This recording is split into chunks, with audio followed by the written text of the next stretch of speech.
All right, everyone. Welcome back. We are the Many Hands crew on the Many Hands podcast, number one platform for business and social consciousness. There's so much going on right now, and the hearts of the country are heavy. And we have a commitment. We've always had a commitment to be vocal. We've had a commitment to be changing. We've had a commitment to be inspiring. So while today's episode is going to feel different, today's episode is nothing less than necessary. I am Oriel Ross McKinney, and I'm your host. And alongside me, we have. Hello, everyone. It's Rio Winfrey here, actor, model, fitness expert.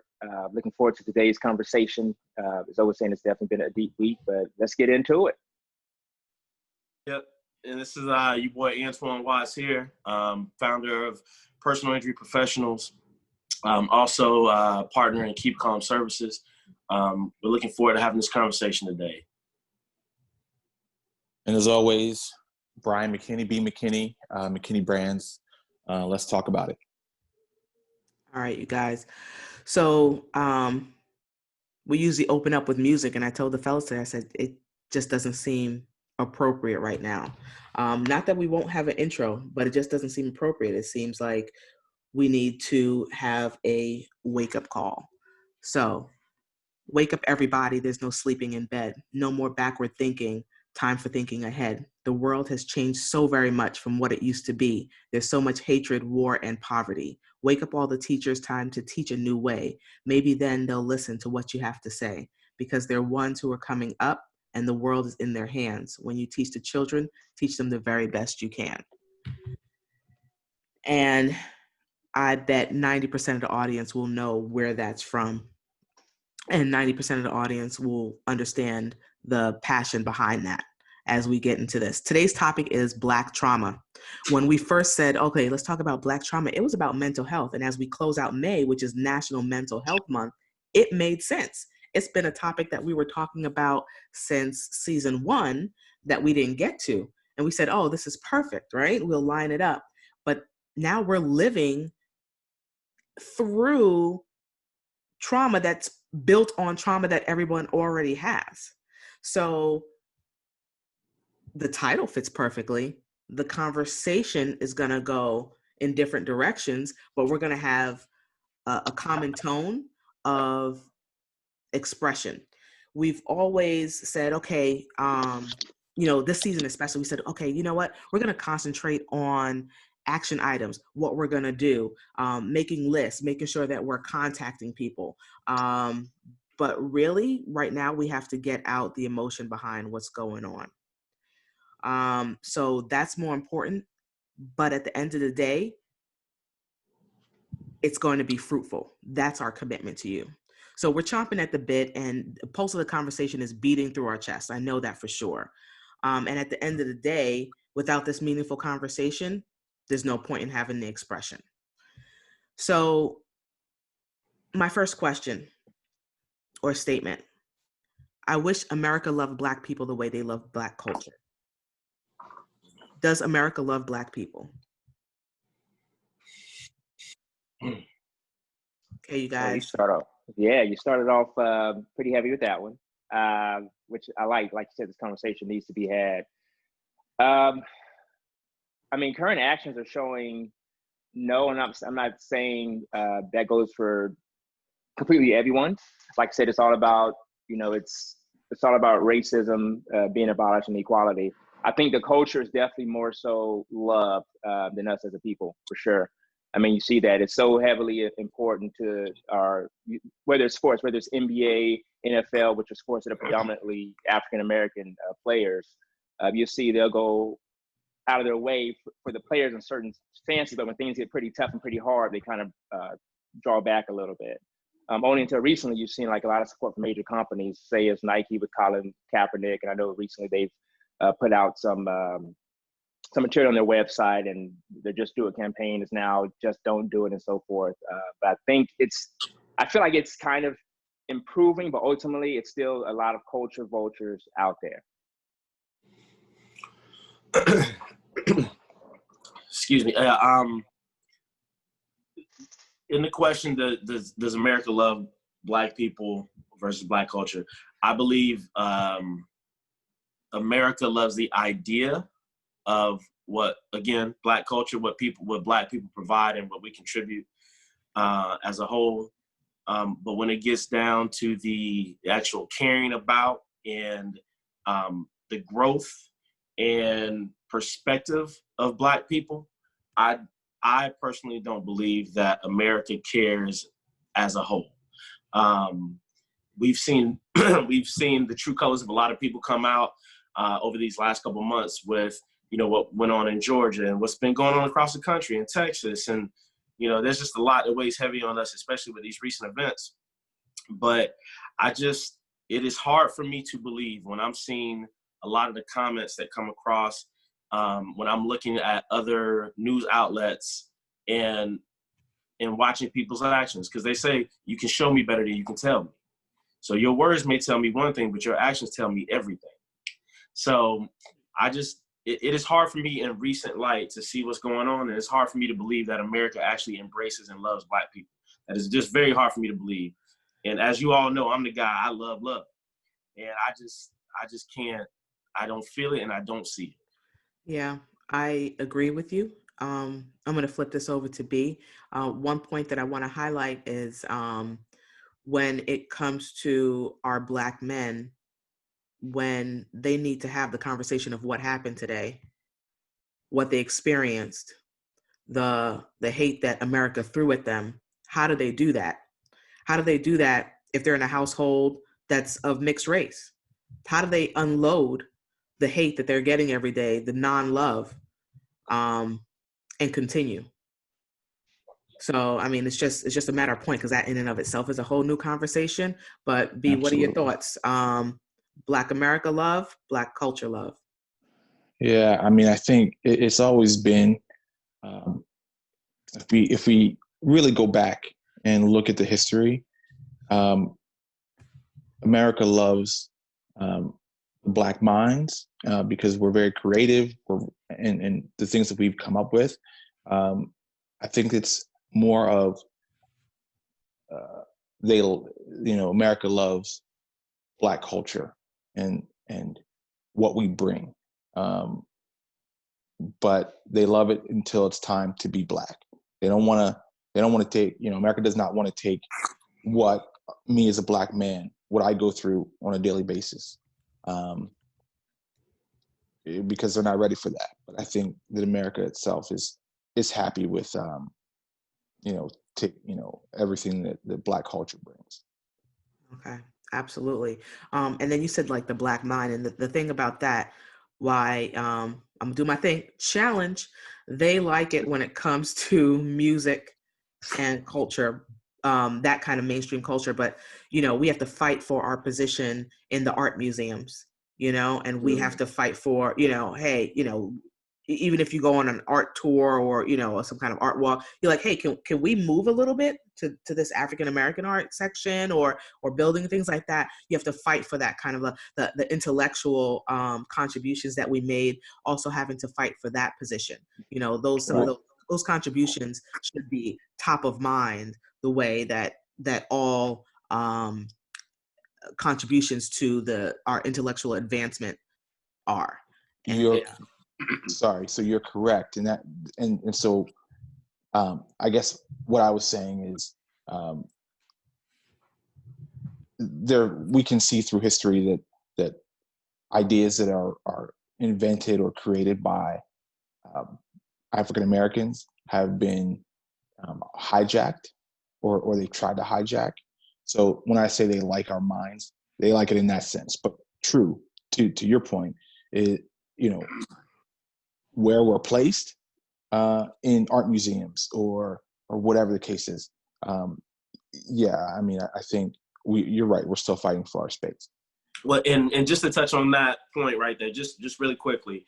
So I was watching something last week, and I saw a gentleman actually comment.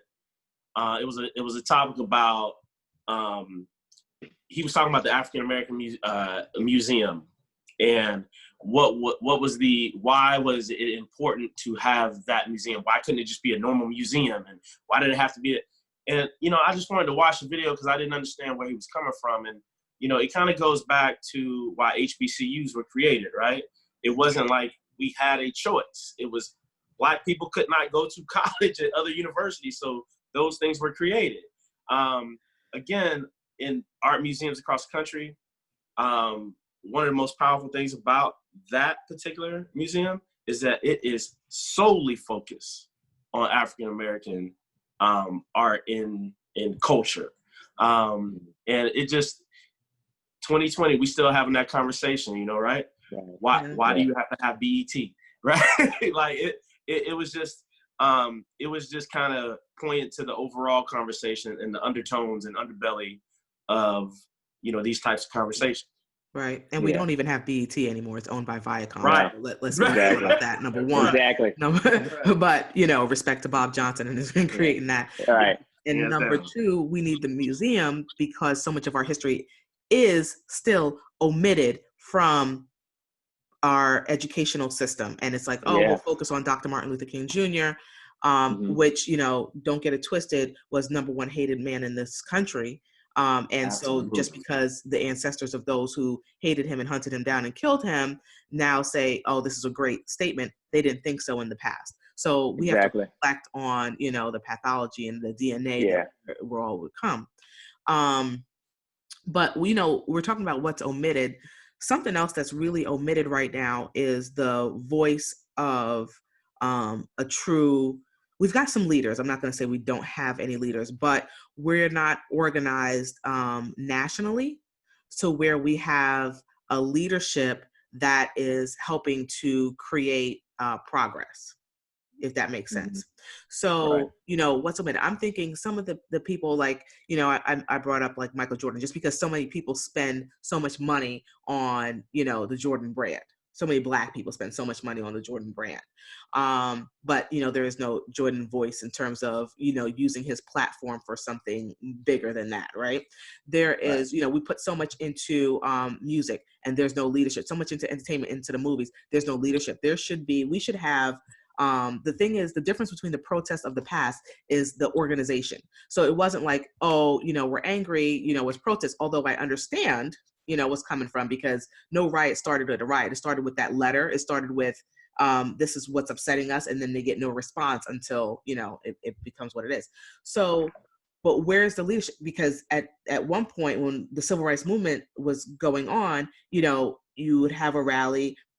People knew what was going on nationally. They'd organize the buses. You'd meet at the Washington Monument. Dr. King would give his speech. There's a meeting with the president. Change is happening. So I want you guys to cover all that. But the way I'm going to ask your question right now, and Rio, you take it first. Twan, I see you have something. I want you to write that down. But I'm going to put it like this. Where's Hove, right? Where's Hove? Because everyone said when, the Kaepernick issue was going down and he signed his NFL deal, hey, give him a chance because you don't know what he's creating in terms of change, and made some very good points. You know what I mean? You can't, but he also said we're beyond kneeling, right? And kneeling is what set this whole thing off. So I'm going to ask you guys, I gave you some context, some background, where I'm coming from, but where's Hove? Man, and obviously as an artist and businessman, I definitely respect him highly. I'm curious about that. It's kind of like, I know he's one that works in the background, so he seems to be pretty private even when he's doing his civic duty, so to speak. But I am curious where he is. So I have no idea. I mean, I think, and this kind of ties back to your earlier question too. I think a lot of stuff is partnership. We talk about culture vultures, but they're not quick to partner with us, but love to see the money from the outcome of all these things that we do.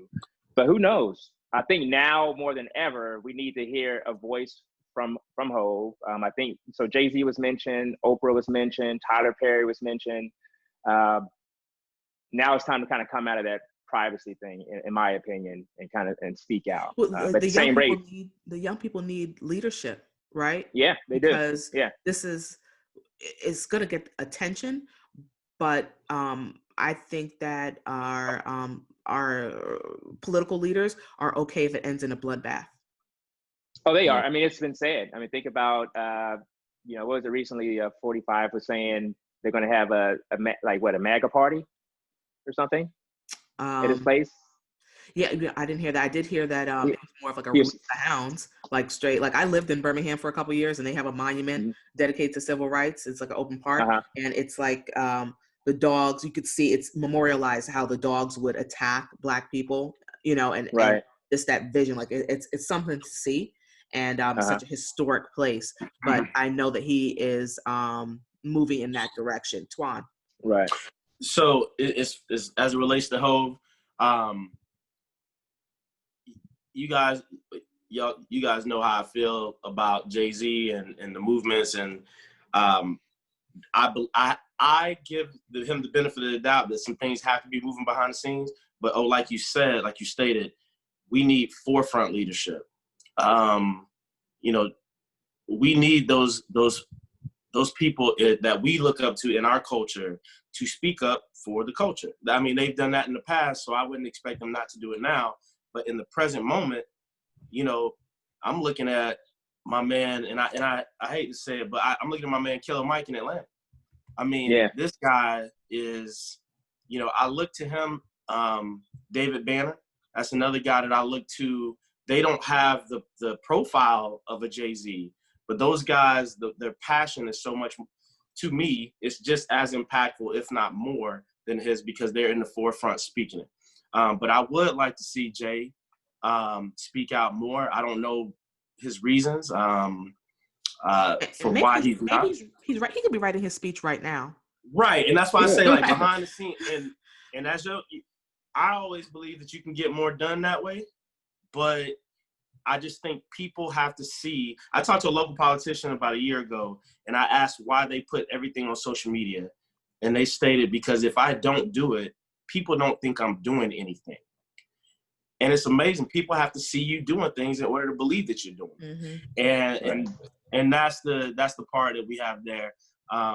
And B, I want definitely go ahead, but I really want to get back to that when you talk about where are the leaders, because like you always say, the system was intended to work the way it was going to the way it's working.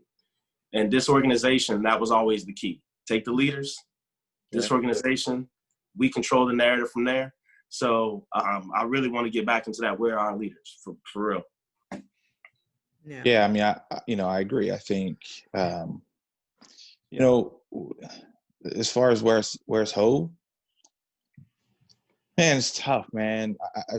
I believe that we do have some leaders that step up and that we constantly see. They have not escalated to the level or the popularization of our leaders of the past, of a Martin, of a Malcolm, of a Medgar Evers. They haven't ascended to that level, but I think people are. You see the same people constantly out there, right? Yeah. And I also think that we're in a different world right now, where there's so much information and access that it almost kind of dilutes the water, because there's too much. And part of me thinks, hey, maybe these guys are thinking, look, we know what happens. We've seen what happens when we become that Martin, that Malcolm, that Medgar level of leader. It doesn't end. It hasn't ended well. And are they thinking that? Are they thinking about that? I don't know, but I know if I'm in that space, I might be. Right. And I can't, as a from a human side, I can't fault them for it. But from the movement side, we need them. But it's a slippery slope. Right. Yeah, So it's tough. And I'm sorry, I just want to say this also. And it's tough too, because at the same rate, I mean, Jay-Z, Sean Carter, whatever you want to call them, Hov, they have kids as well. So maybe they're thinking on a family line. But I think also things are different for them too, as far as resources. I mean, because the guy's a billionaire at this point. So the resources that he has are probably greater to say some of the past. So it's going to be a difference of who's taking action versus who's speaking. So I think on a more level front, like you see a Killer Mike, even like a journalist, Don Lemon, like you see people taking more of an active standpoint on those lines than you see like the big celebrities at this point. right, but you have to understand, like when Dr. King he didn't choose to be in that position. The people pushed him because they knew what he had in him in terms of persuasive speech and, his high level of intellect, and can, mobilize people. So, where's Hove could look like, and you could insert any name there, right? So, but where's Hove movement could look like, okay, his foundation, Carter Foundation, will now be used, or a portion of proceeds from the foundation will now be used to bail some of these people out who were watching get arrested, who were not even doing anything. Like, the people who are actually doing harm, they're already down the street, not getting arrested or affected, right? They're arresting young people, dragging them out of their cars on their way home because it's 5 minutes past curfew. Right. How does that, there has to be some level of understanding. And we're in a time where this is the byproduct of desegregation.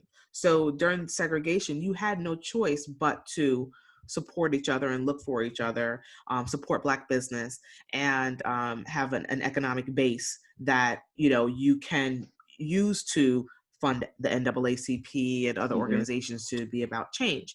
So, and I'm not saying that segregation is the answer. It's kind of like thinking that we're not in a global economy and America can survive on its own. That's not how it works. Times change. But when there is a change that affects the economics of our platforms, then there has to be a counter response, and that's what we're missing. Right. Yeah. And, I see that people are, there are celebrities with resources that are stepping up to say, look, I'm going to pay. I know Kaepernick, Colin Kaepernick came out and he said he's going to pay to the court fees, or to bail people out, these protesters out. I saw Chrissy Teigen just put up $100,000 to do that as well. And so I think that is what, again, right, it gets to one point of where's the support, and there's support there, but that's behind the scenes work again, right? So there's help, but there's such a bigger problem, bigger picture here, that it's hard to get at it in a sense of completedness. Right. I have to say, I would be surprised if Hove's not doing something behind the scenes, whether it's donating. I know when those riots had happened a couple years ago, I mean, he donated, but it was kind of not till afterwards that that he was actually putting money aside and having people bail it out for that. But I also get the fact that I think it comes to a point, especially now, where you kind of get in the forefront, show your face a little bit, and use that platform, that God has blessed you with, and get the word out there. Because Killer Mike is great, T.I., all those people are great. They're doing these great things. But somebody like that coming out would be huge. Oprah coming out would be huge. So I definitely think we need to see more of that. Yeah. And just getting back to the George Floyd this week, with you just never know who people know, man. Steven Jackson, former NBA player, great platform, podcast all over ESPN. This is one of his close childhood friends that was killed. Yeah, and his twin. He said he called him his twin. He called him twin. They do look. They definitely look like alike. They do. And Jamie Foxx coming out and saying, "Look, I'm from Terrell, Texas." Now I don't know much about Terrell, Texas, but if I had to guess, Jamie probably encountered some racism throughout his life in Terrell, Texas, and he understands the climate and the plight of what is going on in Texas. So for this man to leave Texas, George Floyd, I'm speaking about, to leave Texas for a better life in Minneapolis, like in Minnesota. So, and then this happens to him in Minnesota, and so again, I'm sorry, I'll try, but getting back to Steven Jackson, you just never know who people's friends are, who they know. So Steven Jackson speaks out, Jamie Foxx calls him and says, "My brother, what can I do for you?" Yeah. I see them at the press conference. Now, behind the scenes, I know those guys are going to be moving some things around. And I would have to believe that, because Jamie Foxx is in that world and in that circle with Jay-Z's and the Beyonce. So it would be hard-pressed for me to believe that those folks wouldn't be coming together to do some things behind the scenes. But again, I get back. We're in a social media culture. People do not believe you're doing anything unless they see it happen. Exactly. And, that's a sad situation. But that's just what it is. But Roland Martin, the other day, he called out. He said, "Where are our Black leaders He said, where are they at? And, you know, not just the entertainers of the world. LeBron James has been an intricate, you know, he's played an important part in athletes coming back into the fray, right? Colin Kaepernick, we talk about him all the time. LeBron and D Wade and those guys in Miami when Trayvon was murdered, wearing the shirts and showing love to Trayvon and his family. Jamie Foxx talked about Trayvon's mother in the press conference the other day, saying when her son was taken from her, she decided to go into local politics. She's running for commissioner because she said, we have to change some things. So we are looking for those national leaders, but I think also we need to look and focus in more on some local people that are really making some change. And hopefully that will incite other people to do the same.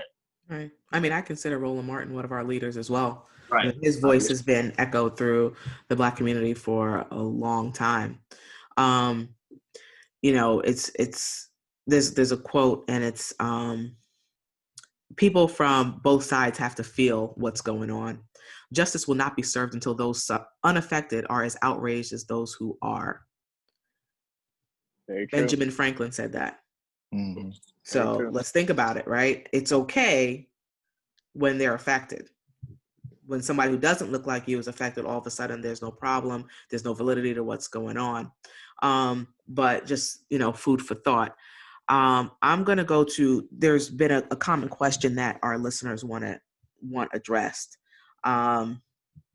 So Carolyn Bryant,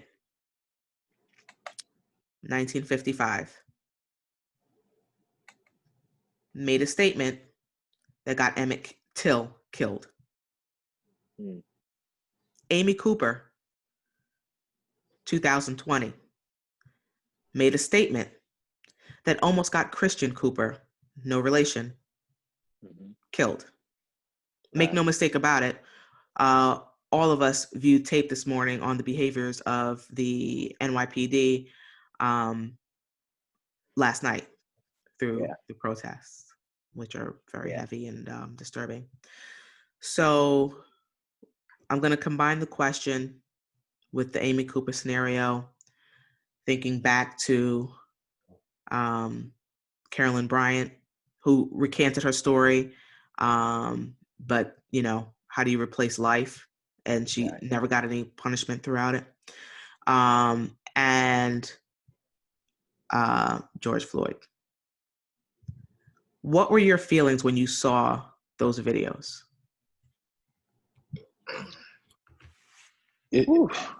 For me, it was come on, man. Like, I'm tired. You know, it's this constant trauma that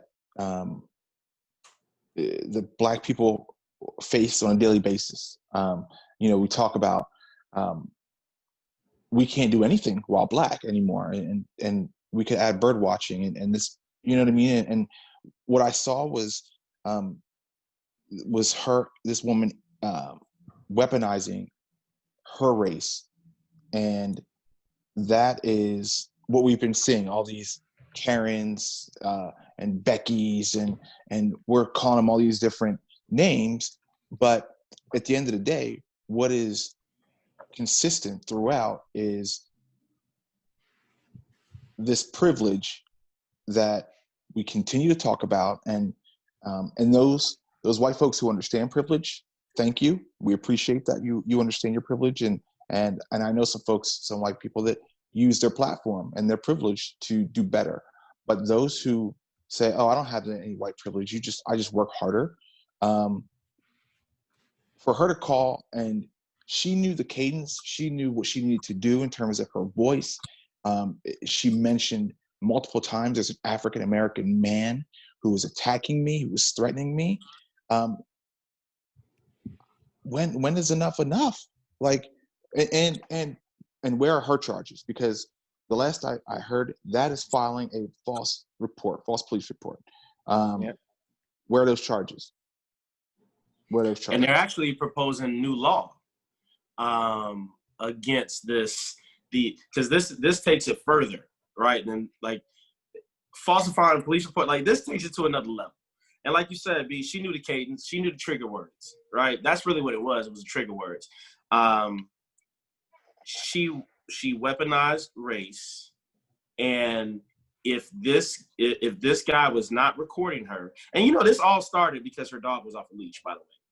Like, let's just start which was there. against the rule, right? Which is She's against breaking the a rule. But law. she took it to the level of that, all because he was correcting her for having her dog off the leash. How dare you? How dare you? How dare you? How dare you talk to me about it? And I'm gonna tell you, a local attorney here in Orlando, Carlos Leach, put on his social media page the other day. He said, "Would America be more outraged?" I'm paraphrasing. Would America be more outraged, or wouldn't America be more outraged if it was a knee on a dog's neck versus a black man's neck? Like, yes. what the outrage would be? Like, I mean, I don't know if we have enough capacity for it. No, Michael Vick is still paying. Still paying for it. Yeah. Right? Mm-hmm. And the nerve of this police officer to be so cavalier that he has his hands in his pocket. Like, knowing that he did not care. He knew what he was doing. He felt zero threat. Right. Comfortability with what he was doing. Well, my brothers in blue got me, right? He's like, my brothers are surrounding me to make sure nobody gets close to me. Right. And correct me if I'm wrong, he had what, 18 complaints prior to that? So he felt like, I'm untouchable. Yeah. Oh, yeah. He felt untouchable. Because if I got away with it, yeah, go ahead. Go ahead, B. Go ahead. No, I was going to say, he's gotten away with it so many times that why would he be concerned? That the blue shield. That you can be so bold as to be videotaped and still not let that have you flinch at all. He didn't flinch, not one time. And George was on the ground talking about, I can't breathe. Please stop. It hurts. I don't want to die. So you hear that, that something's not right. Then for the other officer, Tal, to say, he was saying to the people who were recording it, oh, well, this is why you shouldn't do drugs, people. This man wasn't on any drugs. He didn't have any drugs in the system. Oh. But you're protecting. So that's also why I think, where are those charges? Because you're complicit in this behavior and further facilitated it by stopping anybody else from trying to stop this. Right. I see, Amy Cooper? I see that situation as attempted murder because she knew the possibilities that could have came with the outcome. Absolutely. And I see the George Floyd, I see that as murder. You got attempted murder, you got murder. And it's disgusting on all fronts. I agree with everybody here. Like, charges should have definitely been brought on her. The worst they did with her was take away the dog. So yeah, I mean, and she lost her job, but it wasn't. She lost her job, right? She'll find another job. Exactly. But, so it's, and her losing her job takes us down another road. How many times have we been in positions in the corporate world where someone's telling you, oh, you're not going to get promoted. You can't promote you yet because you're not good enough. You're not doing this. You're not doing that. Now, just based on her behavior right there, I'm going to have to go on a limb and say this was not her first experience in poor race relations. And so how many people has she negatively impacted? And so, she lost her job. And to O's point, she'll probably get another one. But first of all, the next company that employs her, knowing the reason she was fired from her last job, is also shameful. Absolutely. Man, I'm sorry. I'm going on a tangent. No. I mean, you're spot on. There's a political commentator that I listen to, Tiffany Cross. She has a book that's coming out soon called Say It Louder. And in that, she states, in the 1910s and 1920s, violence committed by whites was so abhorrent and detestable that civil rights commissions had to be set up in cities to pressure local and federal governments to address it. This is, in part, how police became the intermediary for what the white community wanted.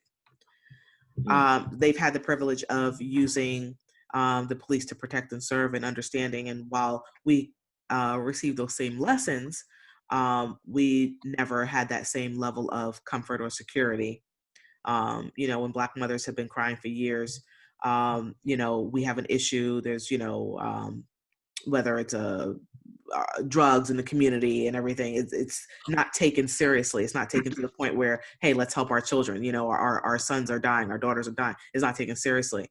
Then you move over from, you know, the crack epidemic to the opioid epidemic is now so more affecting white children, and now it's a problem that needs attention. So we've never really had that security. And so again, it's in the DNA, it's in the fabric. I can call the police to do what I want, to believe what I say as a citizen and receive action. And we just don't have that luxury. Right. And that's just, it's part of the problem. Absolutely. So when we go from that comfort of police to some statements that were recently issued by 45, let me define martial law. Martial law is the imposition of direct military control of normal civil functions or suspension of civil law by government, especially in response to a temporary emergency where civil forces are overwhelmed or in an occupied territory. So he has promised to send in national troops to extinguish these protests that are going on and take care of the protesters, so to speak. And made a comment about sending dogs in. And so you wonder, has that already happened? Do you consider what's going on now martial law?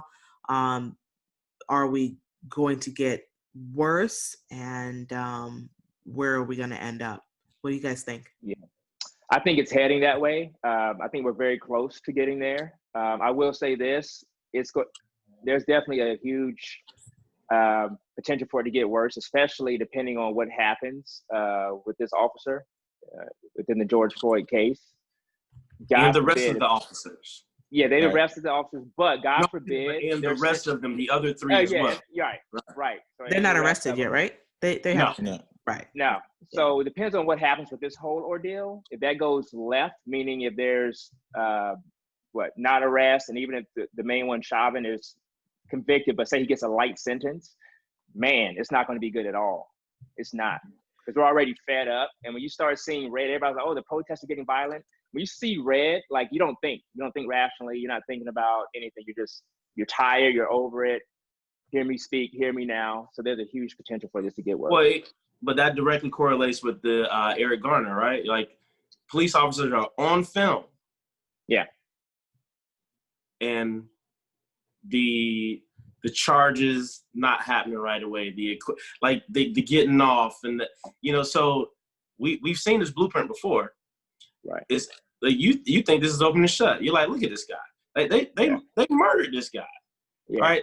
Chauvin, he took the last breath from this gentleman. Yeah. And for days we're talking about, and then look, the police force surround his house, right, to protect him, right, because from possible people protesting near his home, and I get it. I'm seeing a lot of police officers this week speak out against bad officers, but your actions tell me more than your words. Yeah. Right. Like hold your brothers accountable. I'm looking right now on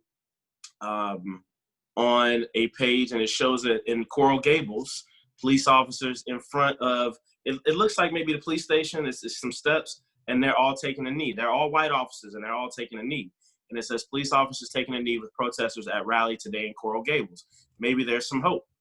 And then one of the comments was, thank you for showing your support, but what are you going to do when you see one of your brethren acting out of character? Are you going to speak up then in the moment? Because it doesn't matter after the fact if there's no life or breath to yell. It does not matter. And I think when we talk about these types of topics, people think we're generalizing everyone. But what we're talking to is we're talking to everyone that doesn't understand that this is a problem. Right? Like, this is not a cavalier matter that, you can just, like, the news cycle changes next week. This is happening every day, every week. And then, like Will Smith said, it's not new. It's just being filmed. Exactly. Yeah. That's it. Yeah. So when people say, well, this is 2020, I don't believe this is happening. I don't care what you believe. look at the facts. Look at the video. Right. You know, well, it's taken out of context. Well, let me show you the whole video. Well, well, he didn't say it like that. Well, let me just show you his words and his tweets speaking Right. about 45. Right. Mhm. And let's be clear. When the looting starts, the shooting starts. Mm-hmm. he I knew exactly understand what he he was said saying. he did not know where that came from, but that just shows me an inherent mindset that, you know, first off, I don't believe him. Well, he's already been convicted of racial inequities. Right. So, Don't believe you. All right. Man, miss me with that, man. But again, to be the president of the United States and to say that, I mean, that's very thug-like rhetoric. Absolutely. like highest office of prestige. Appreciate you. Yeah. Like I just can't understand it. I don't understand it. But one of the things that we continue to like, oh, you talk about this a lot. We can protest, we can do these blackout dates, we can do all this stuff. But what's next? Yeah. Like that's the thing. Like we just don't know what's gonna come out of this. Like you asked us about like what we foresee with the martial law. I don't know. Like this is everything that I watch surprises me more and more every day. yeah, they're not opposed to bringing military tanks down our neighborhoods. Oh, Right. so they're already. I mean, I think they are bringing military tanks down. I did see a video where they're walking Hummers and tanks down residential streets, and so and I think that the National Guard has already been called in to Minnesota, and like a heavier presence. Right. They're already there. So, but the question that I throw back is, you know, with the double standard being where it is, where was that National Guard, or where was this outrage over protest when we had people in Charlottesville, people in rushing the State House in Michigan with long guns, yelling in cops' faces and pressed up against them, yelling at them because they wanted to open up the state, Right. you know, so they can get a haircut. So, you know, we're angry and we're upset. Black people, I'm saying, are upset because we're dying every day, and nobody cares, and you don't like the way that we're protesting, whether it's peaceful, whether it's violent, it doesn't matter. Whether we're loud, whether we're quiet, it doesn't. How we're protesting, there's a problem with it, but there's no problem with walking down the street with torches and saying, you know, not on our watch, or you're rushing a state, you know, a state building with long guns, talking about, oh, it's our Second Amendment right, and don't tread on me and all that. So does it only apply? And it's a rhetorical question, but does it only apply to, depending on who's asking the question or who's bringing that expressing that right? That's a good question, man. Yeah, this is not light. Do you think that, because, you know, we're talking about Black trauma and what all this is doing to us, our children, our psyches. Do you think that we can handle this imagery? Sadly, I feel like we're seeing a lot more action now, but I feel like to a degree, we're kind of used to it. Are we handling it? Do you think there's, like, what are the repercussions? Are we okay mentally? Are we okay when we explain it to our kids? Are we able to, all the things, when we tell them you could be anything, are we able to swallow that maybe they can't? How do we explain it? How do we feel about it? How do we carry this every day and sit down, have a meeting, shake hands, and, you know, let's get down to business. You know, let's sign up these new contracts. What do you say? Yeah. Huh? How do you kind of switch gears? How do you do that? How do you do that? Because we're in the business world every day. How do you do it? Mm-hmm. It's a challenge. It's kind of like you're putting it. It's kind of like we're actors to a degree. I mean, I feel like from 8 to 5, 9 to 5, you're an actor, you know. Then once you log out, real life hits. I feel like everybody's playing a role. And I get it. You have your livelihood, but now it's getting tougher though. It is getting tougher to do that. It's almost a As far blessing as so many people, are working from home though, because I Right. think there are a lot more people who be crying at their desks at oh, work, absolutely, in the office. absolutely, absolutely. Yeah. Sorry to cut you off there. No, that's a good point. I feel like you would see the office would definitely be a bit more grim. If anything, you got people kind of looking at each other differently. Oh, You're each wondering how each other is feeling about the whole scenario. You see in people that if you have them on your social media, you may see maybe they posted something you're not agreeing with. You're like, oh, oh, it's yeah. oh, yeah. Unfriend That could be a whole other immediately. topic. So Exactly. I would say I believe we definitely can handle it, right? But the reason I believe that is because in everyday life, you do your thing and you put your pain to the side sometimes. But this is, like you say, the imagery of it all, right? Like this is in our face constantly, right? When Yeah. you go to social media, people are sharing things and posting things, and you're taking it in. One thing I typically never do is read comments on people's posts. I typically do not do it. But obviously, we have a podcast platform, and I do want to kind of see what other perspectives are on what's going on. And I think the comments have been just as disheartening as the visuals. Absolutely. So it takes your anger to another level. You know, I'll share something quickly that no one else saw but us four on this podcast. I had a moment, I just kind of like broke when we started recording this, because this is the kind of like, this George Floyd could be any of us. You know, I always, you know, our parents, you know, I'm sure your parents had some of the conversations we talked about this before, but my parents as a child gave me the rules of when you interact with police officers. Yes, sir. Yes, ma'am. No, sir. No, ma'am. Your job is to get back to this house. Mm-hmm. That is your only job, is to get back home. And when you see a George Floyd and, you know, well, people say, well, he shouldn't have done this and he shouldn't have done that. I have been with friends where police officers have stopped us out and about, and they have done everything except physically harm the officer. And they are of other races, right? Mostly white. And in my mind, I'm like, how can you even speak to this man this way?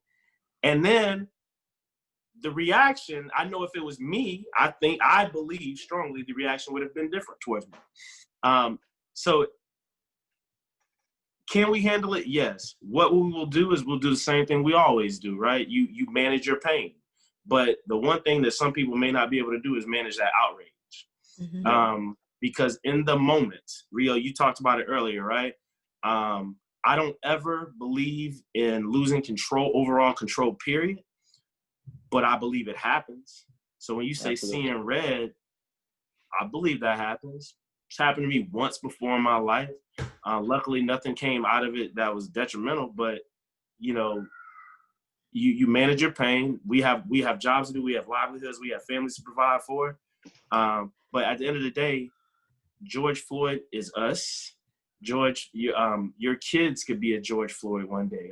And I apologize because I don't want to put that out there like that, but that's just the reality that we live in every day. Like people that look like us, my nieces and nephews, like my 19-year-old nephew is a big boy. He's a tall kid, big kid. He's an imposing figure. And I can only imagine one expression, one look, one word out of context, an officer asking a question and my nephew said, "What did you say?" That tone right there could spark a whole nother situation. And if something happened to mine, we're going to have some real problems. So, Right. This is what people don't understand. Like when we see these situations, we see us, we see ourselves, we see our loved ones.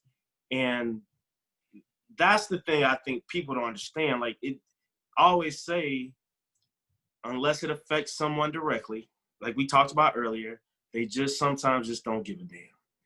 Right. And unfortunately, we don't have that luxury. Yeah. Like, and you know what?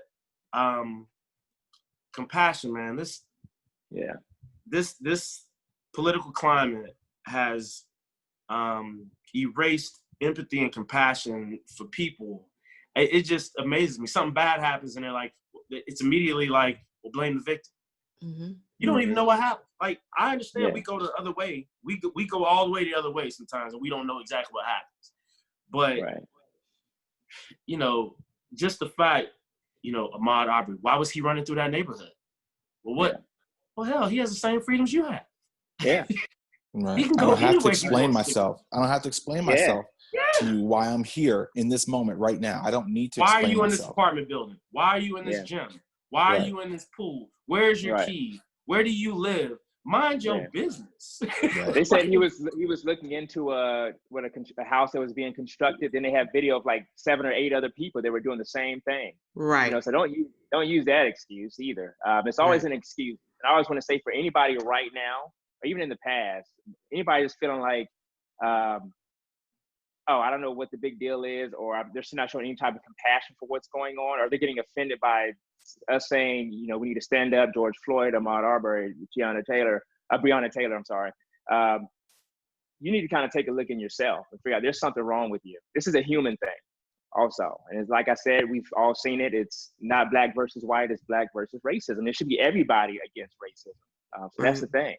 You gotta see it It's as a hard. whole. It's hard for me to wrap my head around love is love when you don't feel that way, when you don't receive it. You know, it's Right. not. It's just not the case to me. Yeah. I want to go on that question.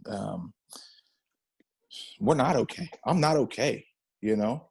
And it's okay to say that I'm not okay. But what I understand is that we are resilient and soulful people. And my not being okay does not mean that I get to quit. It does not mean I get to stop moving forward. Because I'm raising Black children, as tired and as scared and as frustrated as I might be, I can't stop because I got to give something. They have to see a way forward. And there are generations that came before us who paid the price, who were split up from their families, who had their kids ripped from them, who had no support, at all. And they, in their resiliency and their power, that was their superpower, is they kept going. And because they moved, we moved. Yeah, absolutely. You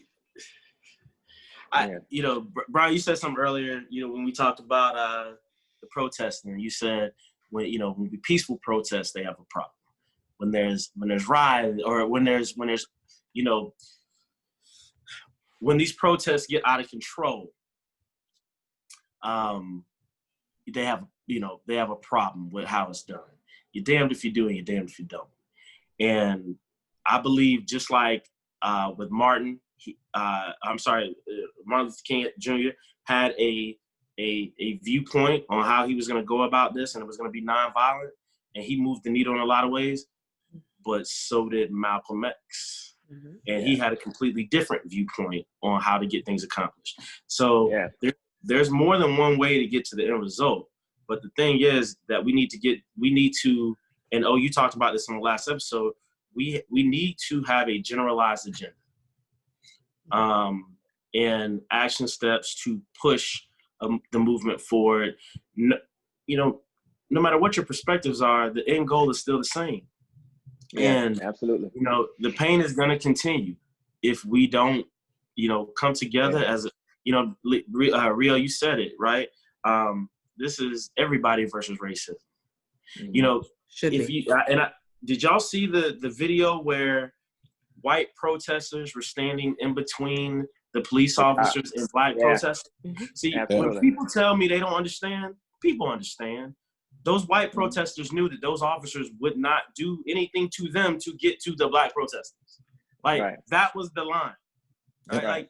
So as a country, we can't say that, well, we don't know. Oh, we know. You just choose not to know, or you choose not to want to know. But as a society, we understand what's going on. People are not crazy. Yeah. We gotta also pick and choose what we take from the media. At the end of the day, the media is gonna paint it one way. You have to do your own research, dig a little deeper, have an open mind. Open mind is something that can go a long way with anything in life. But you can't be influenced by every single little thing, because what you're seeing now is just a mob of people But do your research. All this stuff has been festering, is what it's been doing. We talked about managing your pain. Not everybody can manage their pain. Right. This is stuff that's been brewing. George Floyd was just, that was it. That was just, it's been the fire. I mean, there was a spark before. That just made a big fire now. So this is stuff that's been building up. It's not like, oh, George Floyd, now we're angry. Nah, man, this has been going on forever. Before us, our ancestors. I talk a lot about my family, being from the South, and, I have a few radicals there. But I get it, because they lived through kind of what we're going through now. They've been through it all too. We have ancestors that have been slaves and all that stuff. It's crazy. So for those that think this is just something now because of George Floyd, it goes beyond that. No disrespect. Or to piggyback, that we can't relate to the atrocities and the painful era of slavery because we're not slaves. Exactly. Exactly. There is, secondary and tertiary, and it just goes on. It trickles down. Right. And it's funny when people are like, well, how many years have, we've been free? And, they'll even be generous enough to lump in the civil rights movement and Jim Crow laws, and then freedom started. Guess what? It never started. So when you count the era of slavery, you don't just stop at 450 years. Add another 50 on that, because we're still going through it. Still going. Absolutely. Right. Well put. And just because there are more people with freedom papers doesn't make us free. People are still asking us to bring our papers and identify who we are and why we're here and why they're in this building. Bro, I don't have to give you my freedom papers to walk in here. Exactly. And people don't understand that. How dare you walk next to me? How dare you use the same gym equipment as I am? If I sit next to you, the black off of your body is going to rub on mine, and then I'll be tainted, because I rather die, poor and white than rich and black. I rather not even know you. I rather people don't know that I know you. And when I have friends who have told me, oh, I don't see race, and that, my friends, and we don't, talk about it. And I had to ask when I said, please stop saying that. Stop saying that. And it was years ago we had this conversation. She lived right across the street from us. Years ago, said, stop saying that. She was like, oh, I just love your son. And I said, to a point, but I guess the kids were maybe like 3 then. But I said, well, when our kids are 16 and they go out in the car together and they drive down the road together, and your son gets off and mine doesn't, are you going to wait around? Are you going to make sure that my son is okay? Are you going to say that officer doesn't say color either? And, there was an example that it's so poignant. I'm like, you can't say you don't see color. See the injustices that are going on and teach your children. And the example was, if you're having a birthday party for your kids and, you invite a little boy that is in a wheelchair, but you're having a 3-legged race, what are you going to do? Are you going to push him because you understand that he has disadvantages that he can't control? That does not make him less than. Right. And you're going to make sure everybody has the same equal footing? Or are you going to say, yo, jump in the sack, jump. Right. You could do it. Jump. I did it. I did it on my own. Nobody helped me. Is that what you're going to say? Or are you going to realize what's really going on? Rio, you brought up Breonna Taylor. And it's, I want you guys, I want your reaction to that as well, because that in and of itself brings back the Fred Hampton and brings back all these, there was several more examples here recently within the last year of police wrongfully going into someone's home and killing them, and, felt rightful to do that. And I'm wondering, like, hey, where is all this coming from? So I stumbled across something by the ACLU, who, is an organization that fights for our civil liberties. And there's this Stingray technology. I don't know if you guys have seen that. But with the Stingray technology, it's used by law enforcement, although many police agencies will not admit that they have it. The ACLU has found the purchase invoices to prove that they do. And with this, and so with this technology, it behaves like a cell phone tower. So it's not a cell phone tower, but it behaves like a cell phone tower. And that's how they find people, they track people. Like, if you don't want to be found, turn your phone off, right? So what would happen is it intercepts the signal, and you can track a person down to their hotel room. It'll intersect all the calls and all the messages. So what's really going on here. And if you're trying to do some kind of elaborate drug bust,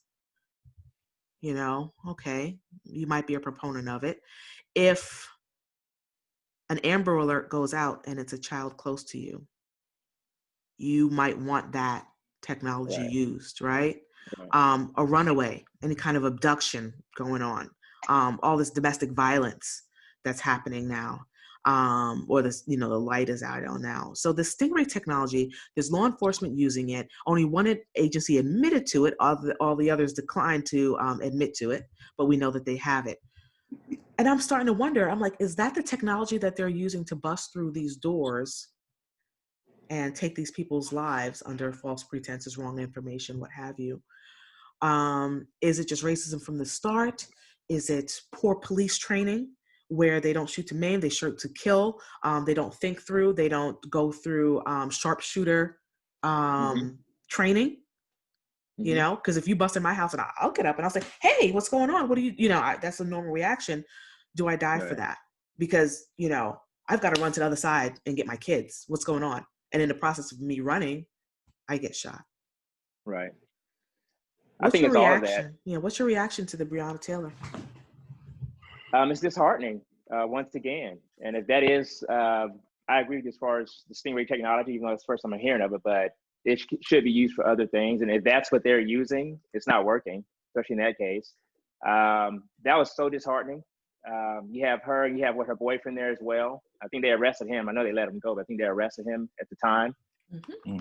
You're just not safe. You're not safe anywhere. People are like, oh, stay inside. You're not safe inside your house. That's another. That goes I along to what I was saying apologize. earlier. I apologize there, but let's be clear. They Yep. only released him after attorney Benjamin Crump got involved. Exactly. Right. And there's a lot of heat brought. He was in jail. Right. And they weren't even thinking about releasing him. So I apologize, Rio. I'm sorry. No, you're fine. You're fine. Never apologize. This is a great discussion, great group. So with that, correct me if I'm wrong. Wasn't she shot like 8 times? Yeah, I mean, look. I mean, look, that's excessive force. They went in there, and I don't Yes. I don't think that Riddled with bullets. Yeah, look, they didn't announce themselves. Number one, so the boyfriend got up and got his gun to protect himself. It was a registered. He's registered to carry. He's in his home, and he got up because nobody announced it. He thought he was getting robbed. So listen, let's stop talking about are they getting training. We know they're getting training, right? The problem is this system is not broken. The system's working exactly as it was designed. If they came in there, there were so many bullets fired that other apartments had bullet holes riddled, through all through there. So, look, if you're coming for what you say is a drug bust, which again, that is code for we're going in there, we're going to mess up some stuff and probably kill some people, and we're just going to say they had drugs on them, right? Because that's been the MO for the police force, planting drugs. You can go back to the Baltimore police and how they were years of planting drugs on dead victims, and saying it was that. So let's keep it 100. It is not a broken system. It is working exactly the way it's supposed to be, the way they want it to work. And I look at the knee on George Floyd's neck is emblematic of this system having its knee on our necks for years, for generations. And that is what's exhausting. Breonna Taylor, she did stand up. And yes, she was, I think they hit her 8 or 9 times because she stood up to say what's going on. Again, thinking somebody is breaking into my house because you come in unannounced and you're coming in shooting. What happened to restraint? When you don't think, when there's no oversight, there's no reason to think. Because again, have we seen any charges there? No. The first thing that happened was they arrested the boyfriend, who, right? The same thing with, again, this cop who murders George Floyd. It took 4 days to get charges, and it was only because of the amount of unrest and protest. Meanwhile, the CNN reporter who was just reporting the news gets arrested, and then they finally release him. I mean, he's got his credentials on him, and he's got his camera crew there. He's got his camera crew. This It was vouching, live. It was It live, was live, yeah. live nationwide TV. Yeah. So man, oh man, the amount of times that they're coming back at, oh, sorry, we made a mistake, folks. It was our bad. But there's no accountability. There are no charges being brought. There are no arrests being made. If anything, you got desk duty for a couple of weeks until it blows over, or the next incident happens, and then we forget about you. So now you're back on the force, and you're back on the street doing it again. Right. It's this cycle that we're tired of it, because it just keeps happening. And so, to answer your question, that is what I felt is, damn, man, when is it gonna stop? And Fannie Lou Hamer said, we're sick and tired of being sick and tired, and we continue to feel that, and we continue to have to endure. And again, we're resilient, so we will. And what does a baby do when they're tired? They act out, right? Right? Yeah. Everybody's tired, man. And this is, and kind of just to go off a little bit, right? We were talking about these false reports, and is it Amy Cooper? Is that her name? The one with the dog in the park? Mm-hmm. All right. So, they're starting to call, like, now there's calls for legislation to consider these hate crimes when people are making these types of false reports, right? So, again, the accountability. But what if it's not being documented? What if it's not being filmed, right? Yeah. What if he doesn't pull out his phone and film her? Right? Like, so in that moment, it is only her word. It is only her narrative. And I hadn't seen some better acting in movies. Like, that was, I mean, the way she flipped in the character. She turned it on. I haven't seen anything like that. She turned it on. I mean, turned it on. Like, he even kind of laughs at one point, because I think he's just amazed at how this lady just flipped out. Mm-hmm. It's like she went through training. Oh man, for a different scenario. And that's the crazy thing. Excuse me. Yeah. Oh, excuse me. I'm sorry, but that's the craziness of it. That in a blink of an eye, you can switch character, and I don't think some people see anything wrong with it, as far as she felt afraid for her life. Well, she felt threatened. And that's the thing. Like, I can't measure how you feel, right? Nor in that moment should I have to worry about how you feel. I'm minding my business.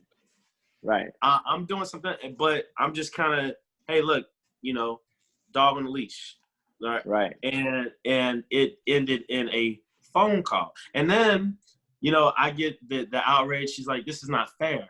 I lost my job. Someone was going to lose a son possibly that day. Someone life would have been lost. Friend that day because of your erratic behavior and how you felt the need to use it. Yeah. You can't be the victim on the front end that caused it, and then the victim on the back end as a result of it. Like, stop playing that victim. And that's the DNA. Right. I'm so used to being bailed out for being the victim. I'll do it again. And it's the blueprint. Exactly. The blueprint. I'm going to tell. They learned that early. I'm going to tell. Oh, yeah. Telling. I want to touch on this too. I'm not sure if you guys, I'm not even sure how accurate or true it is, but I wouldn't be surprised if it is a true outcome. So I saw a report supposedly of what would have been drawn up for George Floyd if it wasn't recorded. And that report, man, that just goes to show you, if this is true, if it wasn't recorded, it could have been swept under the rug. It pretty much had him built as like somebody under the influence. It wasn't, they just made it a whole different scenario. And that goes on every single day. Imagine how many people that are not being recorded. And this is happening to, and they're just documenting, and it's like, okay. Yeah, and Yeah. you have to remember the prison system is privatized, and they have to feed it. They have to Yeah. farm, right? Like any business. Where are Yeah. you farming? Where do you get your next client base from? You got to Yeah. farm.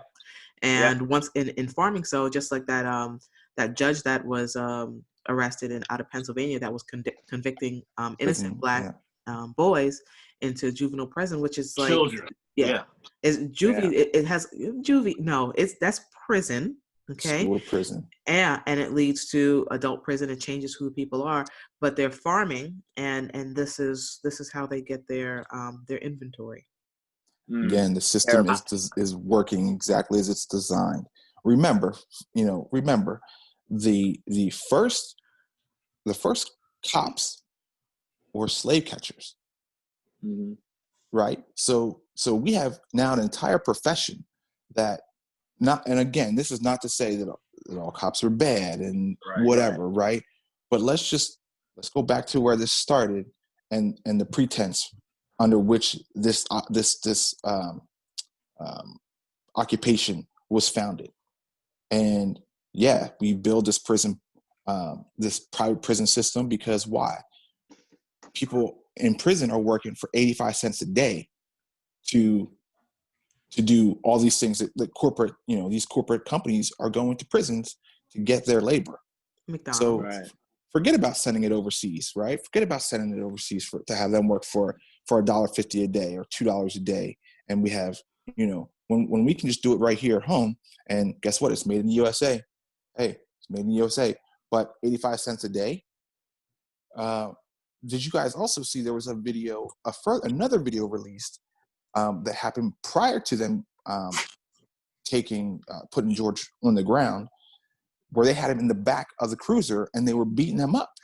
Mm-hmm. So now when you're back to your argument of, oh, well, he didn't mean to choke him out or harm him while putting his knee there. No, it was premeditated because that was not the first act. That was the second act. Right.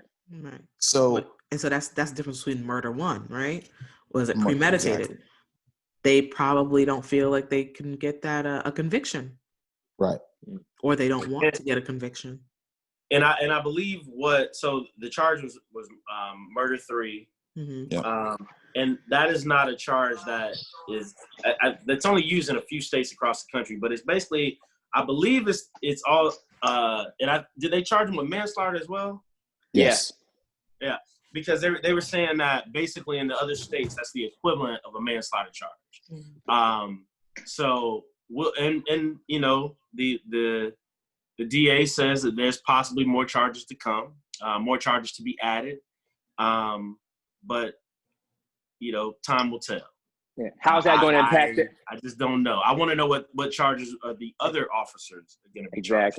Mm-hmm. Well, how's that going to impact his current bail status at $500,000? Let's be honest. There's going to be a GoFundMe out there, or somebody's going to come up with $500,000. Exactly. Somebody's going to come up with $500,000 for this guy, and he's going to be out. Mm-hmm. And I'm glad you said that, because I'm going to tell you, I don't know if you guys saw this, but there was a wrestling coach. It was a white guy, a wrestling coach, who had a friend of his put his knee on his neck, and he's smiling at the camera, and he makes a statement. I think the post says, "It's okay. I'm still alive. I'm okay." And he's mocking the George Floyd death. Oof. So school board fires him. Yeah, he doubled down. He's like, I don't see anything wrong with the picture. I didn't lie. I was okay. I didn't die. And the reason he's able to double down like that is because he knows there's a demographic that will accept him and hire him proudly. Mm-hmm. Yeah.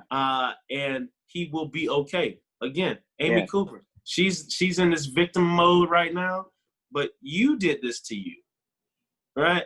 And but I think in the back of her mind, she comes into this victim mode because she knows there's another demographic that is gonna reach out to her. So, the consequences just don't. Let me say this. One, they just, the consequences just don't apply. Right. They don't fit the. They don't fit the action. They don't fit the actions. But when I saw this photo of this wrestling coach, and this is not like, we're not talking a year after it happened or 6 months, not even 2 months, a month after it happened. We're talking days. Right. So you want to mock the death of a man? Like, where's the humor in that? Well, they don't see us as human, right? And that makes it so easy. Mm. You know, there's just they can feel Think about Donald Sterling. Is that his name? The guy for the Yep. Clippers? Yeah. Think about that guy. He was parading his players around like they were little slaves. Look at my buck. Look at look at him. Look at him. I mean, it's all over. Once again, Blake Griffin said that was the oddest confrontation he ever had in life. He said, but I couldn't say anything. Django Unchained. Yeah. Right there. Yeah, man. It goes back to the culture though, right? Like, we can make money. The problem, at least from my view, what I'm saying is, we're not being seen as partners or anything with business. Like, okay, how can we capitalize off that talent? We're seen as entertainers. We're good at certain things. We can make money off of it, but they don't want to. We're not being seen as partners as we should. Right.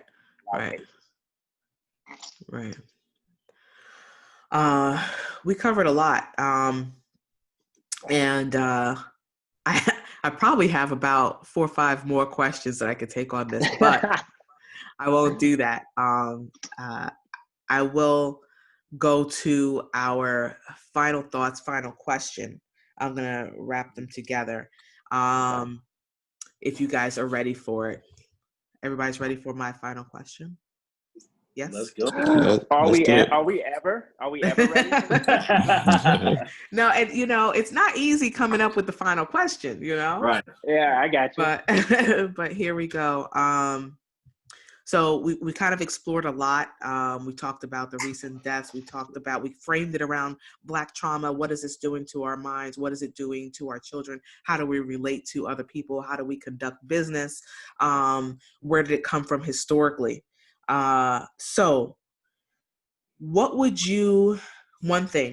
one thing that you would like to see happen fairly quickly that would make you believe that we are moving toward progress?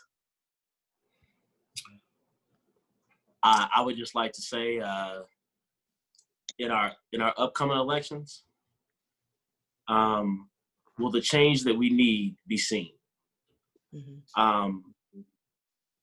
And I know that your question is more probably about the immediacy, but I really see that as more of an important sign to me that the country's fed up with nonsense.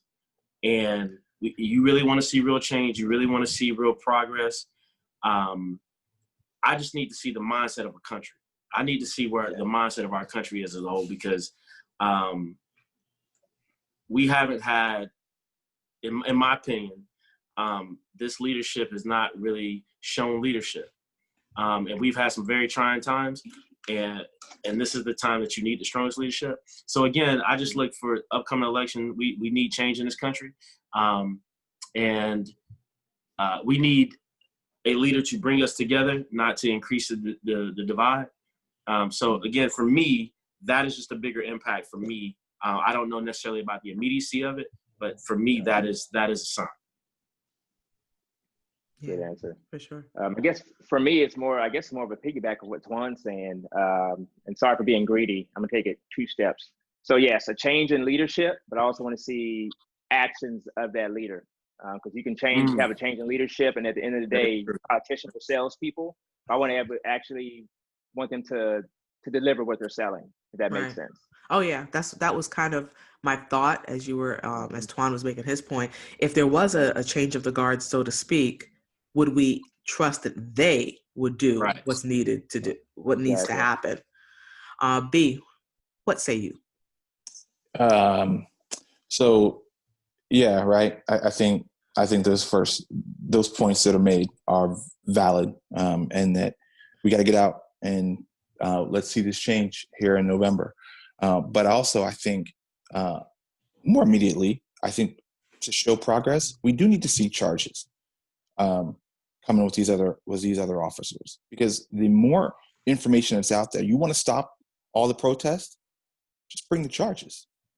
and not only just bring the charges, but convict, Bring the and charge. sentence, and take it to the process, because that's what we're protesting. That's what we want. So yes, in November there needs to be a change. More immediately, in the next day or two, we need to see are those other officers arrested and subsequently charged, subsequently convicted and sentenced. The same thing with the following through with the charges that are already brought, and bring more charges against the officer. Because the more video information that comes out, the more evidence we have. So don't mess it up. Don't blow the case, because it's been pretty much gift wrapped and handed to you. So take care of business. And then also going even further. Listen, I just want to say, I think that we're fighting for our spirits. We're fighting for our minds, for our mental health, for our physical health. And we're fighting for future generations to follow. So the actions that we take right now are going to have a lasting impact on the generations to follow. So keep the fight, be smart, stay focused, and stay safe. Yeah. We need to get to a point to where it's not taking protests and, whether violent peaceful. We need to get to a point to where things are just happening as they should. And we're a long way from that. That's a place we need to get to. And obviously trust is, for any relationship, is important. But we need to get to a place where we're not having to go through these things and actions that we're taking for that to spark an arrest. We need to get past that at some point. Right. There has to be a channel of progress, a channel of when something happens, this is what the next steps are, because we're trying to, change the fabric of the country, change what people's minds are used to. And, they're used to taking and saying that they worked for it, used to, that's the essence of privilege, right? It's mine, can't be yours. You'll never be my equal. People stop talking to you because of what you've acquired, what you've attained, what you've worked for, because you don't deserve it, because you'll never be me. You're not at my level. And we have to change that. We talked about a lot today. We usually try to keep our conversations to 30, 40 minutes, but we couldn't. There's way too much going on, way too much emotion. I think everybody shed a tear except for Rio. I think that vegan diet with the yoga has him stronger, than the rest of us. But I was born without Rio turned that into rage this week, though. Rio was like, "Hey, I ain't shedding no tears. All right, like we here. All right." I worked out this morning and I walked almost 2 miles this morning. So yeah, there you go. Helped me out a little bit. Oh, sprinkle, he's drinking the alkaline water, all that. You know what I mean? Wrapping something in seaweed, and then he jumps on the podcast. So, that's kind of like we need a laugh kind of to end it, because B, you said it, man. This was for our spirit, man. This is for future generations, but you want to talk about immediacy? Our spirits, they need to be healed, because this is, you say gift wrapped. We've seen many cases that were gift wrapped. Mm-hmm. Yeah. Mm-hmm. And then at the end, you see police officers celebrating in a courtroom because they have been exonerated. And, that does nothing for the spirit. I guess the Rodney King riot showed that. But again, what change came out of that, right? Right. Did the LAPD completely reform?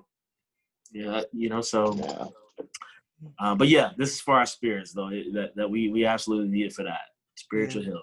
Absolutely. What we tried to do today, we tried to unpack a lot of the symptoms. We unraveled some of the pain. I think that it's a very relatable issue, no matter your race. And I'm hoping that we demystified some of what's puzzling everybody when they just don't see our point. And even amongst us, we have varying opinions. But we are unified. We're unified in change. We're unified in this voice. And we're Mhm. hoping that we offered that to everyone today. Please download, please like, please share. You can hit us at manyhandspodcast.com, manyhandspodcast.com, where you can find all the episodes as well as get in touch with us as a group collectively or individually. So asking everybody to do that. I'm going to leave you with more lyrics, and you guys let me know where this is from, and then we'll sign out. Mother, mother, there's far too many of you crying. Brother, brother, brother, there's far too many of you dying. You know we've got to find a way to bring some loving here today. Father, Father, we don't need to escalate. You see, war is not the answer, if only love can conquer hate. You know we've got to find a way to bring some loving here today.